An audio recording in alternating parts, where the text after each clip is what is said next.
வணக்கம் நண்பர்களே. இன்றைய பதிவு வேதனையிலும் பிறர் நலன் நாடும் அன்பு உள்ளம் கொண்ட மீனம் ராசி நண்பர்களுக்கான 2025 விஸ்வாவசு ஆணி மாதத்திற்கான தமிழ் மாதத்திற்கான பலனை இன்றைய பதிவில் அற்புதமான மீனம் ராசி நண்பர்களுக்கான பதிவாக இந்த சூப்பரான பதிவில் நாம் பார்க்க போகிறோம். சின்ன பதிவு தான், ஸ்கிப் பண்ணாமல் பாருங்கள் ஃப்ரெண்ட்ஸ். அதுக்கு முன்னால் நீங்கள் இன்னும் நம்ம சேனலை சப்ஸ்கிரைப் பண்ணால் வீடியோ பார்த்துருந்தீங்கன்னா சப்ஸ்கிரைப் பண்ணி பெல் ஐக்கான் ஆன் பண்ணிக்கோங்க. ஒரு மிக மிக அற்புதமான கிரக நிலைகளை கொண்ட மாதமாக இந்த ஆணி மாதம் மீனம் ராசி நண்பர்களுக்கு அமையுதுங்க.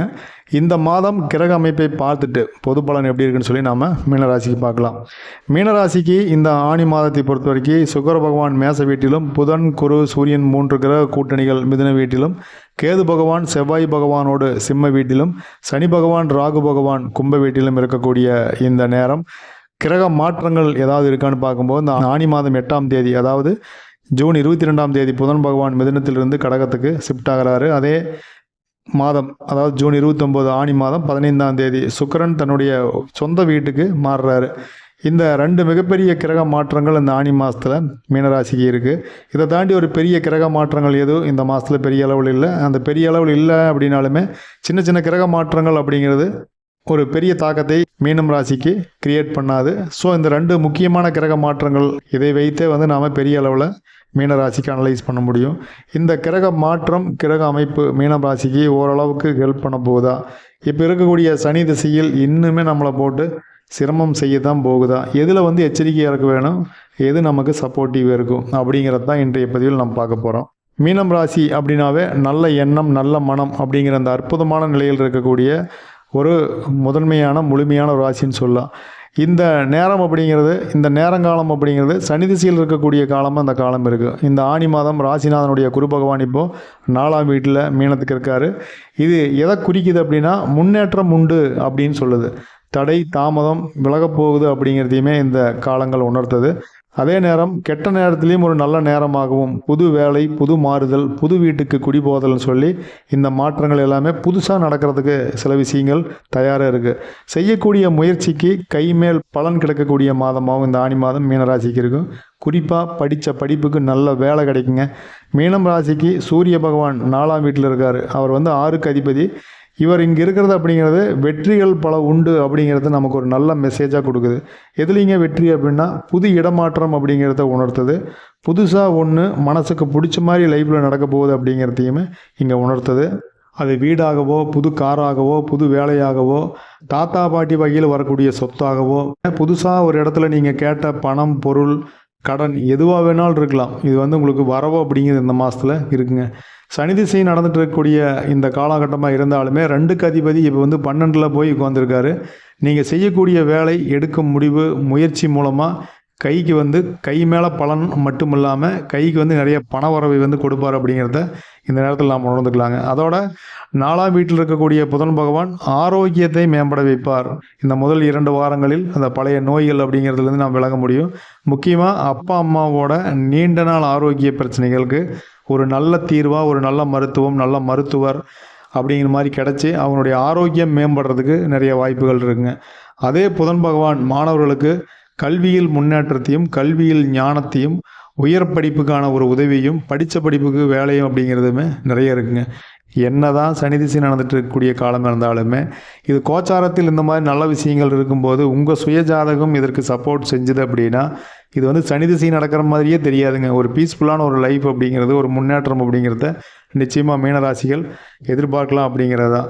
படிப்புங்கிறது மாணவர்களுக்கு எதிர்பார்த்த படிப்பு, எதிர்பார்த்த காலேஜு, எதிர்பார்த்த ஊரில் நீங்கள் நினச்ச மாதிரி ஒரு பெரிய லெவல்லையே சேரக்கூடிய காலமாக கிடைக்கும்.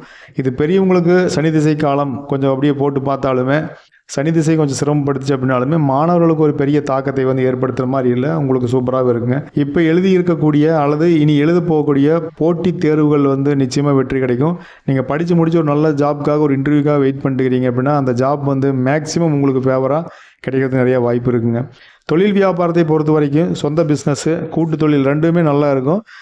என்னதான் நல்லா இருந்தாலுமே கூட்டு தொழில் அப்படின்ட்டு இருக்கும்போது இந்த சனி திசை இருக்கக்கூடிய காலத்தில் ஒரு தேவையில்லாத பிரச்சனை 3வது நபரால் உங்களுக்கு உருவாகிறதுக்கு நிறைய வாய்ப்புகள் இருக்குது. அதுக்கு சனி பகவான் இருக்கக்கூடிய நிலை, இப்போ நடந்துக்கூடிய அந்த ராகுகேதனுடைய நிலை, இதெல்லாம் பார்த்திங்கன்னா மீனராசிக்கு இந்த கொஞ்சம் மன உளைச்சலை கொடுக்கக்கூடிய அந்த இடத்தில் இருக்கிறதுனால, அந்த திசை நடக்கிறதுனால நீங்கள் வந்து என்னதான் ஒரு அந்யோன்யமாக உங்கள் கூட்டாளியோடு இருந்தாலுமே ரொம்பவுமே பண விஷயத்தில் கேர்ஃபுல்லாக நீங்கள் இருக்கணும். ஓப்பன் டாக்காக இருக்கணும். எதையுமே வந்து நல்ல விஷயத்த சொல்லாமல் செய்கிறது, இல்லை வந்து நீங்கள் தெரியாமல் ஹேண்டில் பண்ணுறது சில விஷயங்களை இதெல்லாமே இருக்கக்கூடாது. முக்கியமாக புறம் பேசக்கூடாதுங்க. நேர்மையாக இருக்கணும் முடிஞ்ச அளவுக்கு. முக்கியமாக ஏற்றுமதி இறக்குமதி தொழில், வெளியூர் வெளிமாநில தொழில், வியாபாரம் இது எல்லாமே சூப்பராக இருக்கும். லாபம் இருக்குது. இல்லை அப்படிங்கிறத தாண்டி வெற்றி அப்படிங்கிறது தொடர்ச்சியாக உங்களுக்கு வந்து யதார்த்தமாக உங்களுக்கு கிடச்சிட்டே இருக்கும். வேலை, நல்ல சம்பள உயர்வு, பதவி உயர்வு இதெல்லாமே உண்டாகும். அதே நேரத்தில் சின்ன சின்னதாக தடைகள் இதெல்லாம் உருவானாலுமே, வீண் விரயங்கள் வந்தாலுமே ஓரளவு இது வந்து சமாளிக்கக்கூடிய மாதமாக தான் இந்த மாதம் இருக்கும். அதற்கான கிரகநிலைகள் அதற்கான மனநிலையை வந்து உங்களுக்கு வந்து உருவாக்கும். அப்படிங்கிறனால மீனம் ராசி நண்பர்களுக்கு இந்த ஆனி மாதம் அப்படிங்கிறது ஒரு பெட்டரான ஒரு மாதமாக இருக்கும். அதை நம்ம எப்படி ஹேண்டில் பண்ண போகிறோம் அப்படிங்கிறத பொறுத்து தான் இந்த மாதத்துக்கான ஒரு வெற்றி, இந்த மாதத்துக்கான ஒரு ரகசியம் அப்படிங்கிறதே இருக்குங்க. ஆரோக்கியத்தை பொறுத்த வரைக்கும் பெற்றோர் உடல் நலத்தில் அக்கறை அப்படிங்கிறது வேணும். உங்களுக்கு ஒரு நல்ல மருத்துவர், நல்ல மருந்துகள் கிடைத்தாலும், உங்களுடைய ஆரோக்கியம் மேம்பட்டாலும், அப்பா அம்மானுடைய ஆரோக்கியம் மேம்பட்டாலுமே, பெரியவங்களுக்கு வந்து ஒரு முன்னுரிமை கொடுத்து அவங்க ஆரோக்கியத்தை நாம் இன்னும் சிறப்பாக பார்க்கும்போது அவங்க வந்து சீக்கிரம் ரெக்கவர் ஆகிறதுக்கு நிறைய வாய்ப்பு இருக்குது. உங்களுக்குமே பார்க்கும்போது உணவு சார்ந்த விஷயங்களில் உங்களுக்கு அக்கறை வேணும். ஃபுட் பாய்சன் ஆகிறது, உணவு சேராமல் காய்ச்சல் வர்றது, வயிற்றுப்போக்கு இதெல்லாம் ஏற்படுறதுக்கு நிறைய வாய்ப்பு இருக்கும். அந்த மாதிரி பிரச்சனைகள் நீங்கள் சந்திக்க வேண்டி வரலாம். அதனால் வந்து உணவு கட்டுப்பாடு, உறக்கம், ஓய்வு இந்த ரெண்டுமே முக்கியம். என்னதான் உடல்நிலை சரியில்லாமல் போகும்போதுமே சரியான மருத்துவர், முறையான மருந்துகளை நீங்கள் தொடர்ச்சியாக நீங்கள் எடுக்கும்போது இருக்கக்கூடிய ஆரோக்கியம் சார்ந்து இருக்கக்கூடிய நலக்குறைகளிலிருந்து மீண்டு ஒரு ஆரோக்கியமான ஒரு மனநிலை, உடல்நிலை வைத்து நாம் நல்லா ஒரு வேலை செய்கிறதுக்கு, படிக்கிறதுக்கு, தொழில் செய்கிறதுக்கு இதுக்கு எல்லாமே வந்து வேலை வியாபாரம் சார்ந்து நம்ம வெளியூர் பயணம் போகிறதுக்கு நம்ம ஆரோக்கியங்கிறது ரொம்ப முக்கியம். சுவர் இருந்தால் தான் சித்திரம் எழுத முடியும் அப்படிங்கிற பழமொழியை மனசில் வச்சுட்டு உடல் ஆரோக்கியத்தில் ரொம்ப ரொம்ப அக்கறையாக இருக்க வேண்டிய மாதமாகவும் காலமாகவும் இந்த காலம் இருக்குது. ஜூலை மாதத்தில் முதல் வாரத்தில் முக்கியமான முடிவுகள் எடுக்கிறது, இரவு நேர பயணத்தை நீங்கள் செல்ஃப் டிரைவ் பண்ணுறது எல்லாம் தவிர்க்கிறது நல்லது. அதே நேரத்தில் வீண் விவாதங்களை தவிர்ப்பது அப்படிங்கிறது உங்கள் மனநிலைக்கு நல்லது. அதாவது நீங்கள் வீண் விரயங்களை தவிர்க்கிறதுக்கு நீங்கள் ரொம்ப கேர்ஃபுல்லாக இருக்க வேண்டிய காலமாக அந்த ஜூலை முதல் வாரம் அப்படிங்கிறது இருக்கும். ஸோ மீனராசி நண்பர்கள் இதில் மட்டும் கொஞ்சம் கவனமாக இருங்க. இந்த மாதத்தை இன்னும் சிறப்பான மாதமாக மாற்றுறதுக்கு, இருக்கக்கூடிய அந்த சின்ன சின்ன பிரச்சனைகள்லாம் சால்வ் பண்ணுறதுக்கு ஏதாவது வழிபாடு பரிகாரம் அப்படி ஏதாச்சும் இருக்கா அப்படின்னா கண்டிப்பாக இருக்குங்க. தினமும் எழுந்து குளித்து முடித்துமே சூரிய பகவான் வழிபாடுங்கிறது அவசியம் நீங்கள் செஞ்சுட்டு வாங்க. அடுத்ததாக தினமும் காலையில் ஒரு நாள் கூட முடிந்தவரை தவறாமல் விநாயகப் பெருமான் வழிபாடு செஞ்சுங்க. முடிஞ்சால் அருகம்புல் பிச்சு வச்சு நீங்கள் வழிபாடு செய்யலாம். அருகு வைத்து நீங்கள் வழிபாடு செய்யும் போதும் ஒரு அற்புதமான நாளாக ஒவ்வொரு நாளுமே உங்களுக்கு மாறுங்கனால இந்த 2 வழிபாட்டையும் நீங்கள் தொடர்ந்து செஞ்சுடலாம். பரிகாரம் அப்படிங்கிற போது ஆதரவற்றோருக்கு உணவு தர்மம் செய்வது ஒரு மிகச்சிறந்த பரிகாரம் இருக்கும். அதுவும் தூய்மை பணியாளர்கள், உடல் ஊனமுற்றோருக்கு செய்வது இன்னுமே வந்து இது ஒரு சிறப்பான ஒரு பரிகாரமாக இருக்கும். இது வந்து பிரதிபலன் பாராமல் உங்களால் முடிஞ்சால் நீங்கள் செய்யலாம். இதை நான் கட்டாயப்படுத்தலை. ஸோ உங்களுக்கு வசதி வாய்ப்பு இருக்கும் பட்சத்தில் நீங்கள் இதை வந்து செய்யும்போது உங்கள் ஜாதகத்தில் இருக்கக்கூடிய சாதகமில்லாத நிலை கூட உங்களுக்கு சாதகமாக மாறுங்கனால மீனராசி நண்பர்கள் இந்த ஆனி மாதத்தை மிக ஒரு அற்புதமான மாதமாக மாற்றி ஒரு பெரிய முன்னேற்றத்தை பெற வேண்டும் என நானும் இறைவன்கிட்ட வேண்டிக்கிறேங்க. ஸோ நண்பர்களே, இந்த பதிவுங்கிறது கோச்சார ரீதியாக உங்களுக்கு என்னதான் சூப்பராக இருந்தாலுமே உங்களுடைய சுயஜாதகம் பேசுங்கனால முக்கியமான முடிவுகள் எடுக்கும்போது உங்களுடைய சுயஜாதகம், உங்கள் குடும்பத்தாரோட சுயஜாதகத்தை நீங்கள் அனலைஸ் பண்ணிவிட்டு நீங்கள் எந்த ஒரு முடிவு எடுங்க, தப்பு இல்லைங்க.